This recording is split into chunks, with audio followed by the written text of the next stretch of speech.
And by the way, I never went to the island, and Bill Clinton went there supposedly 28 times.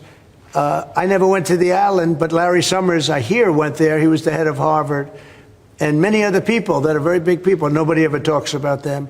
I never had the privilege of going to his island.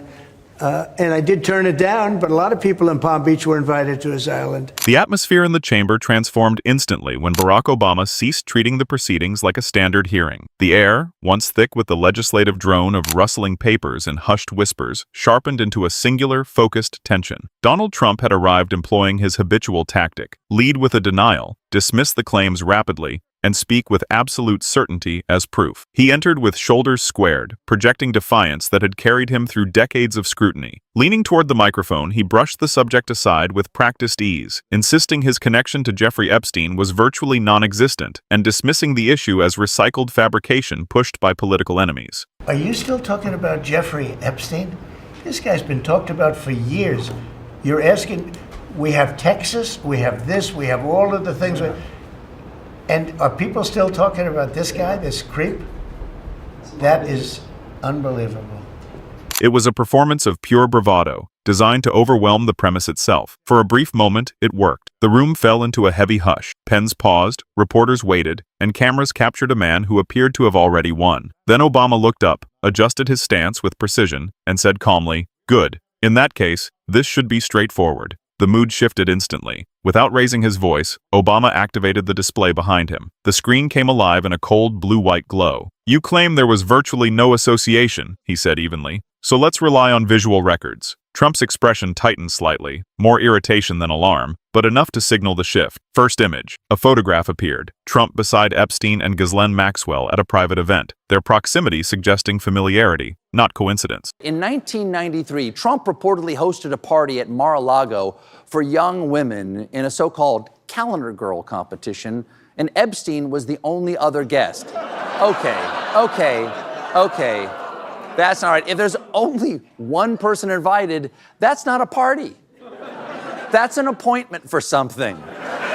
There's a reason you don't say, "Hey, Dr. Chang just invited me to a pretty wild rager." That hardly reflects barely knowing him, Obama noted. A murmur rippled through the room. Trump leaned forward, dismissing it as meaningless. Public figures take countless photos, he argued. Obama nodded. Point taken. Second image. Another photo followed. Different setting, different time, but the same closeness. The repetition began to strain the denial. Observers recognized the method, not confrontation, but sequence. Trump interrupted, calling it irrelevant history. Obama waited, then replied calmly, "If that were true, your denial should be getting steadier. Instead, it is only getting louder." Silence deepened. Trump's name appeared over 1,600 times.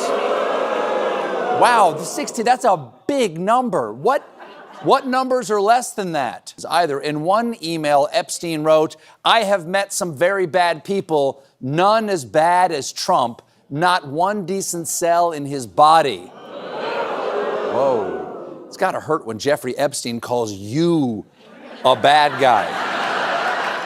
Third image. Again, familiarity and ease. The room shifted from surprise to calculation. Trump's tone sharpened as he accused Obama of theatrics. Obama responded quietly, "No, I am presenting what you ask the public to ignore." Fourth image. A new event, same pattern. The evidence accumulated like weight. Trump laughed sharply, insisting photos prove nothing. Obama leaned forward slightly. "Then why say you barely knew him instead of admitting you shared social circles? Why erase it?" The question lingered unanswered as Trump pivoted to accusations. Fifth image. A still from a video at Mar-a-Lago filled the screen. Trump and Epstein talking, laughing with easy familiarity. Obama let it linger. No narration, just silence until it became its own testimony. Finally, he spoke softly. "The question is not whether one specific picture proves a narrative. The question is whether 5 distinct images spanning years make your denial seem credible." The chamber froze. Trump looked from the screen to Obama, searching for an opening. Finding none, he turned to anger, calling the proceedings a witch hunt and dismissing the focus as trivial. Obama answered quietly,